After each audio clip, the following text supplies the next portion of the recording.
It is really. Elaine, you ready to bring us back into session? Let's bring it right back into session. We already opened the meeting, so we'll just go right to whatever's next, which is acceptance of minutes that are already there. Okay.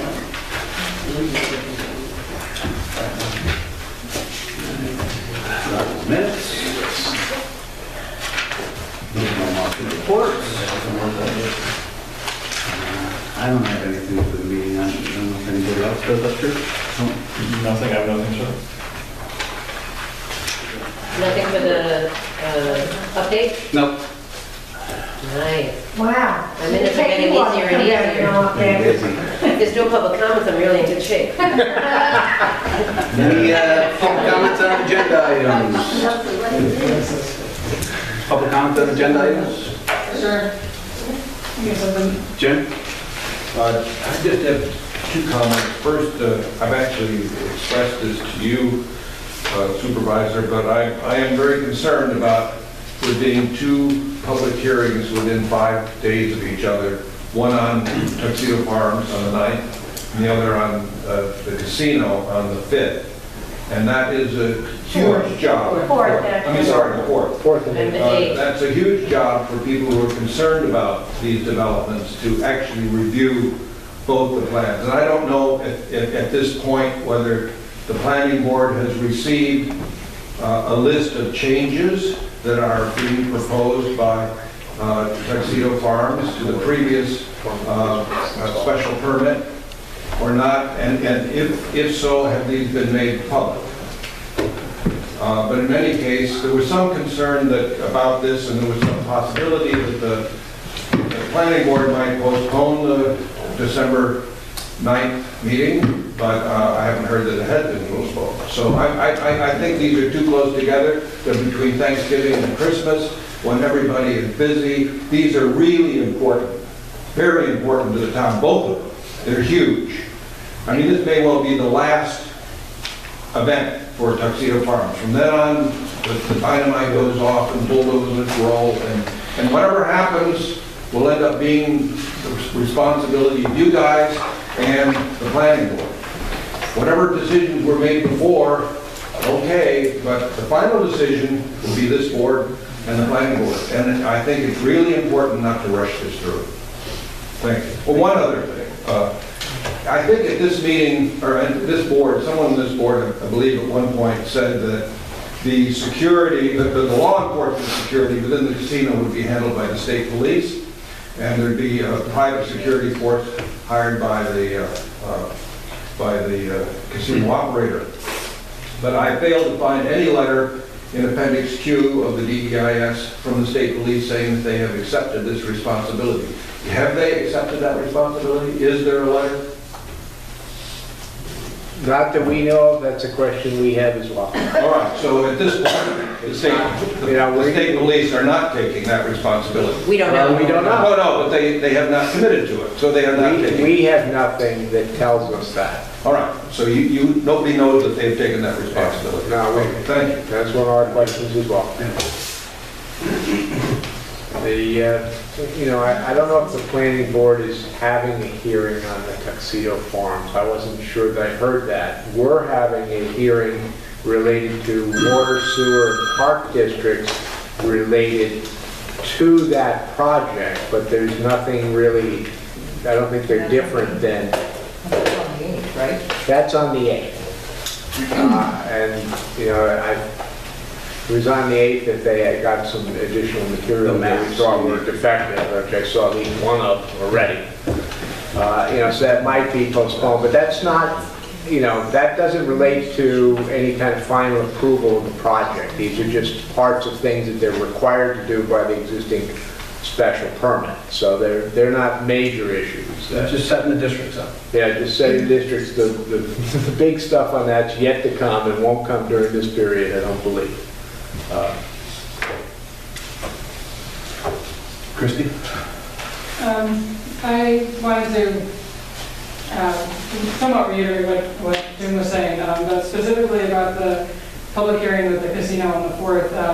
Yet again, I know I sound like a broken record, but I think this thing is being pushed through very quickly. It's your responsibility to ensure that this is our chance basically to review this document and make sure the town is protected. I understand the consultants have been looking through it. You know, we have a bunch of people that are skilled in the town and also have local knowledge, which is something that is goes above and beyond their professional expertise. And it's just the time period for doing this whole review is very short. Additionally, a number of times, and at least at one public hearing, I believe that it was promised that the public would be allowed a meeting with the town's hired consultants in order to have some dialogue. You know, as you know, the public hearings are pretty one-sided. People get up, they speak their piece, and then they sit down with no question and answer going on. And I think that it's really important to have an opportunity to talk with the consultants about their views in it and have some sort of opportunity to really understand, you know, to come up with questions and have those questions addressed and, you know, really understand sort of what the details are in order to come to those concerns, things that are not addressed.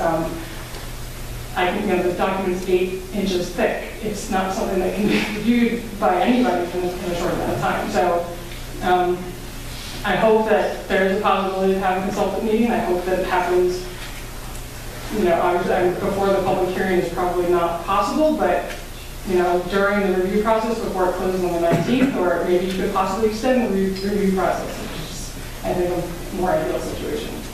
I do have one question in regards to the public hearing. If it happens that there are a lot of people that show up and want to speak, and it looks like it's going to be a 5-hour-long meeting, what happens? Well, if there's a couple of things. One, if obviously everybody needs to have a chance to talk. So if we can't have everybody speak that night, there would be another hearing that's scheduled. Okay. And we said that as we move forward with this process, if we need more time, we'll look at doing what we have to do to make sure that all of our questions are answered. Okay? I don't want to sound like a broken record, but I don't understand why the review process has to be finished by December 19th. As far as I know, you're not under any legal obligation to do so. And there are really 3 holidays at play. And also, as I have heard, I haven't seen it, but I've heard that it's about 6 or 7 inches thick, the document. That's it, okay? And I don't think that includes the appendices, but maybe it does. But there's no way that anybody here could have read this, even in the amount of time we've had now. Certainly at the last board meeting, there was nobody who could have read it by then. So there are good people who are giving up their work time and their home time who want to read that and want to be able to understand what could possibly happen forever to the town of Tuxedo.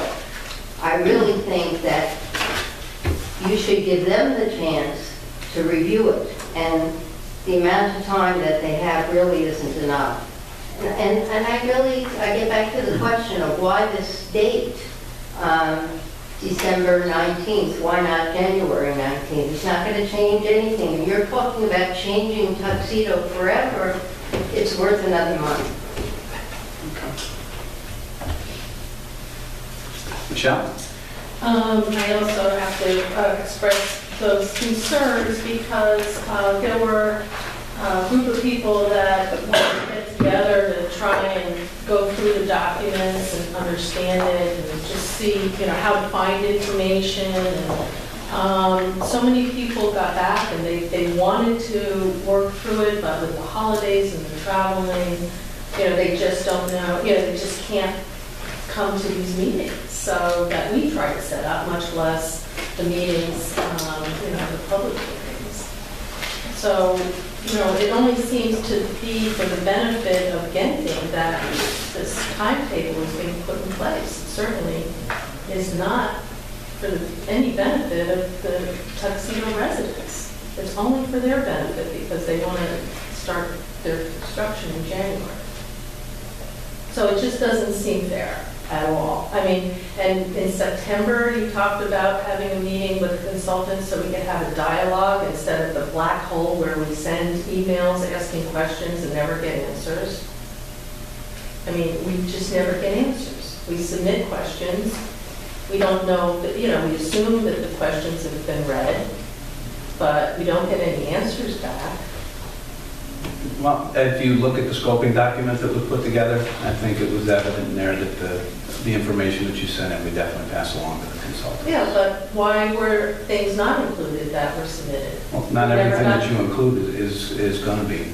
Yeah, but why? We never got that rationale. You want to know why they didn't put it in? Is that what you're saying? Well, I'm saying if we had a meeting with consultants, we could have understood better, why this was important, but this wasn't.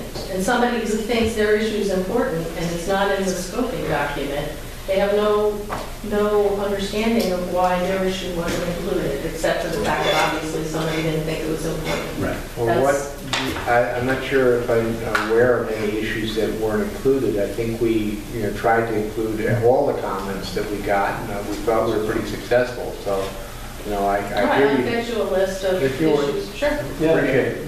Yeah. That'll help us make sure we've covered everything that's part of it. But wouldn't it be great if we could actually talk and have a dialogue? Why not? There are consultants. They're for the benefit of the town residents. One question, are we being limited to 3 minutes? There's obviously so much that people want to say, and about hundreds of pages of documents, and to limit people to 3 minutes also doesn't seem fair. And the Poughkeepsie people were given 5 minutes. Okay, fair point. I don't have an answer right now. She just made the point that, we have been using 3 minutes, but if you think it needs to be more, we'll take a look at it. Okay. I just wanted to read out, on Friday, Governor George Pataki issued a statement about the Sterling Forest Resort. It wasn't widely reported in the press. It was published in the Albany Times Union today and in the Journal News online. And in case you have not heard it, I want to read it out. He wrote, "Throughout my 12 years as governor, one of my highest priorities was the preservation of open space and New York's unique natural treasures. Working with environmental groups, federal, state, and local leaders, we protected over 1 million acres for the enjoyment of future generations. One of the earliest and most important priorities of my administration was the protection of Sterling Forest. In 1998, President Clinton, Speaker Gingrich, Governor Whitman, and a variety of public and private organizations joined with the state in a historic agreement to create Sterling Forest State Park. Protecting Sterling Forest was an incredibly important achievement as the park locks and binds the Highlands region, secures drinking water for millions, and provides a vast wild habitat only an hour's fast drive from New York City. Now the integrity of this achievement is threatened by a bid from Genting Americas to build a casino resort in the middle of Sterling Forest State Park. In spite of a vigorous public relations effort to portray the project as environmentally benign, or incredibly, as environmentally beneficial, I have grave concerns that this project and its projected 7 million visitors would wreak havoc on Sterling Forest. The license granted to a casino in Sterling Forest would undo the bipartisan efforts that created Sterling Forest, and most importantly, create an unacceptable risk to New York and New Jersey drinking water. As I wrote in 1995, the potential destruction of a watershed and outdoor recreation area for some 26 million people who live within 2 hours of Sterling Forest is much too high a price. The argument is the same today. No amount of tax revenue, licensing fees, or pledges of community support can offset the risks this project poses to our state. I'll give you a copy. Apparently the governor sent it to the, We're aware of it. okay. Would you like a copy? I'll take one, thanks.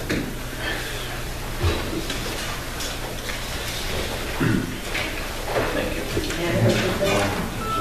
If anybody else wants a copy, I have some. Thank you. Thank you.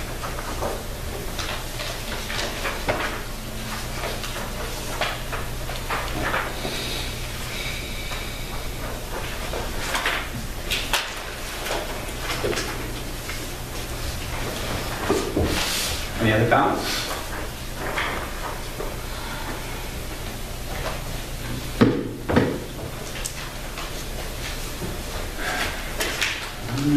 Item number 1, resolution to schedule annual public hearing on the 2015 Woodlands sewer charges. I'd like to make a motion that the town board hereby schedules the annual public hearing on the 2015 Woodlands sewer charges at 7:30 on Monday, December 22nd at the Tuxedo Town Hall. We want to it do the 8th. December what? December 8th. Second? Second. All in favor? Aye. Aye. Sorry. Any changes this year, do we know? Gary. Yeah. Did they have any changes this year? They're proposing a 2% increase. Oh my goodness, and all the times I've been Never done covering it this in, practice, never I happened. can't even think of how many years. That's why he's not here. What? That's why he's not That's why it's not here. Right. It's always going to take a bow for the other thing. It's got a 2% increase. Is that United Water? No. That's why it's not 1% increase. What, the United Water? Yeah, I mean, they're out of control. Yeah, it's really insane.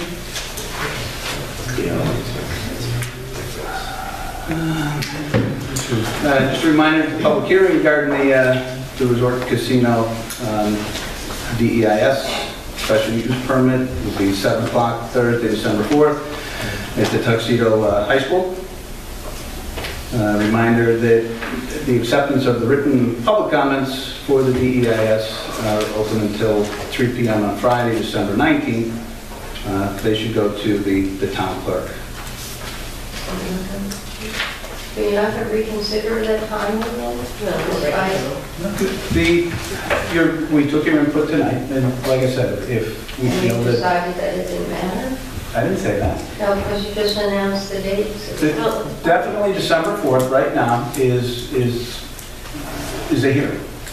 And right now, the date for the closing would be the 19th. We haven't decided to change that date right now.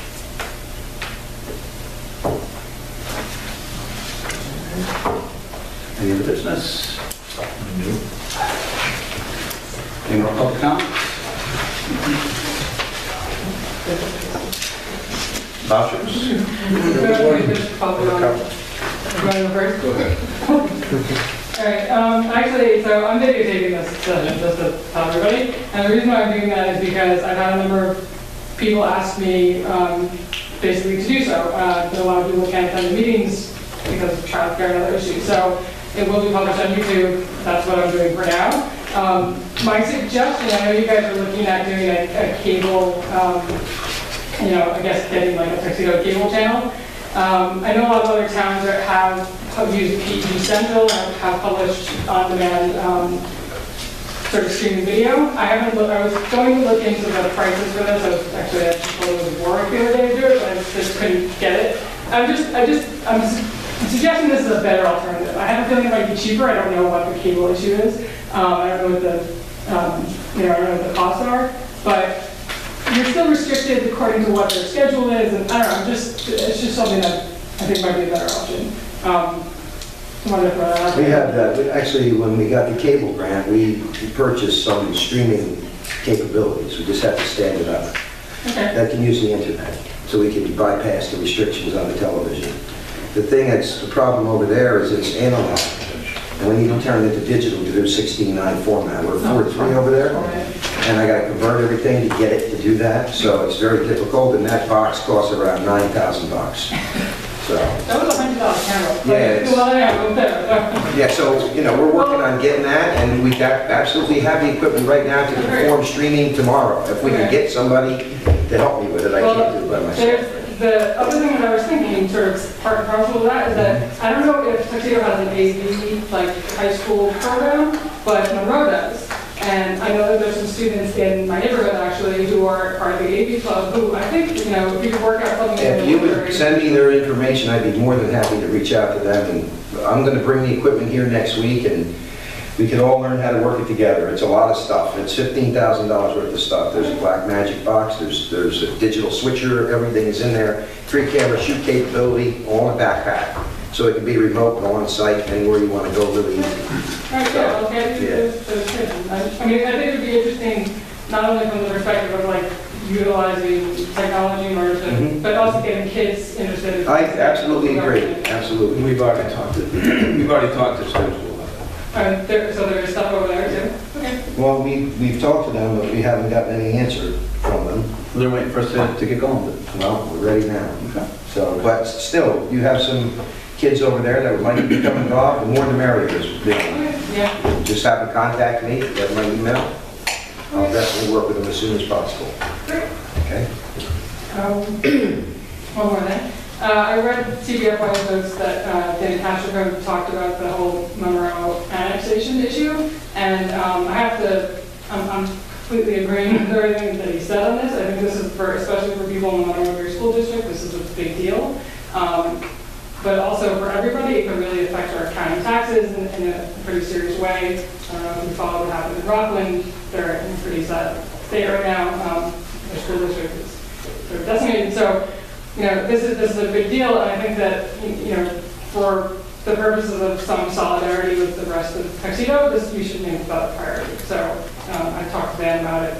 Just so you know, I called Dan and spoke to him the day after and asked him to give me any help in letting me know when meetings are. I'll help him in any way possible, and I'm happy to go to the meetings. However, I only have one more year left to my term and don't know what's going on after that. Obviously, I'm elected, so there's other people here also who have longer parts of their term, and it may go longer than my 1 year term. But I did reach out to Dan immediately after that, the next day. Okay, great. And I mean, I'll be proud to participate in those meetings too, so, you know, you know what's going on. Feel free to, as you know, my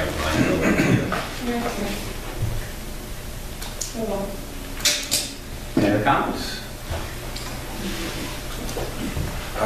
You may know this, so it's perhaps redundant, but I believe today or very recently the Gaming Facilities Location Board has scheduled its final meeting for the 17th of December, at which time it will make a decision on which locations it selects, which will be passed on to the Gaming Commission. The Gaming Commission, of course, would override it, but it seems unlikely that they would. I don't know about that.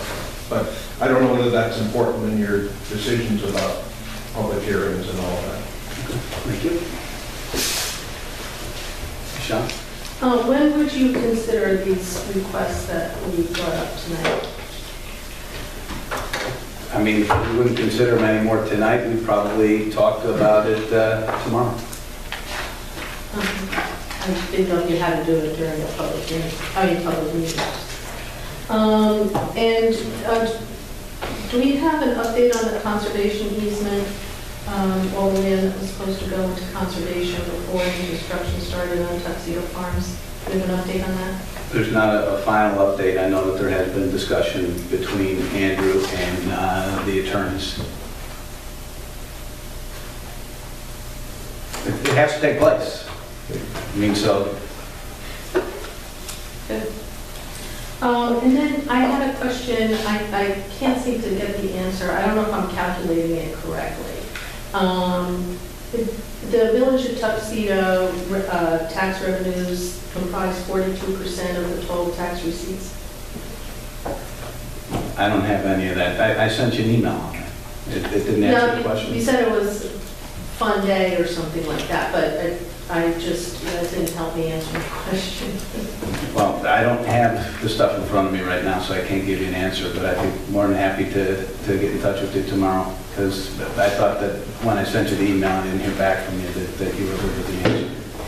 Oh, yeah, no, it didn't help. Roger? Yeah, does the mulch pile continue to operate now without a contract? They have their existing contracts in place. I'm in negotiations. with them. I've drafted up something to be considered, but there's still a process that needs to be done. I was in contact with DEC personnel, and they're following up by issuing them a violation and scheduling them for a hearing on that violation. So I think it will precipitate things to go forward. They do continue to pile.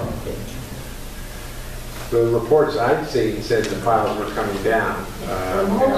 Mine are from the state, so When all goes down, the logs are up. yeah. Any prognostication there? Well, it's hard to prognosticate about that kind of stuff.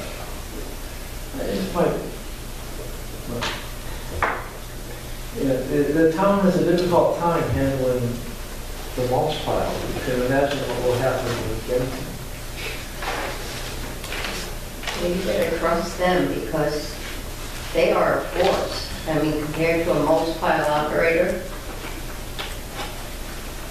it's not going to be a picnic. No, it's not an easy process either. We just can't flip the switch on them. We have to follow the legal path, the proper way. As much as we're motivated to react just as you are, we still have these legal things in the way, so.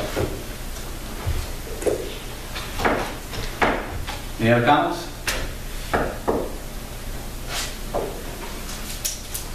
Do we have the vouchers?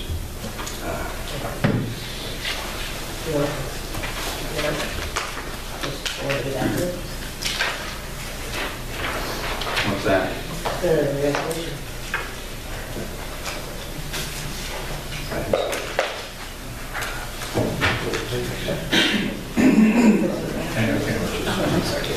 Oh, I have you in there. Which is it? What is it? Okay. All right. So we just go to adjourn. I happen to have. We can have adjournment. Where's this guy? Just go to adjourn? Is that what you're saying? You just told me I couldn't. Couldn't. You said you wanted the voucher, so I gave it. Here we go. I just happen to have it filled in with your name. Well, I didn't see the voucher, but usually vouchers. To make a motion that the following vouchers having been audited by the town board are hereby approved for payment. Claim number is 8008 through 8067. Second? Second. All in favor? Aye. I'm going to abstain. They're going to come in tomorrow and look at them. I think, okay, I looked at them. Dave looked at them.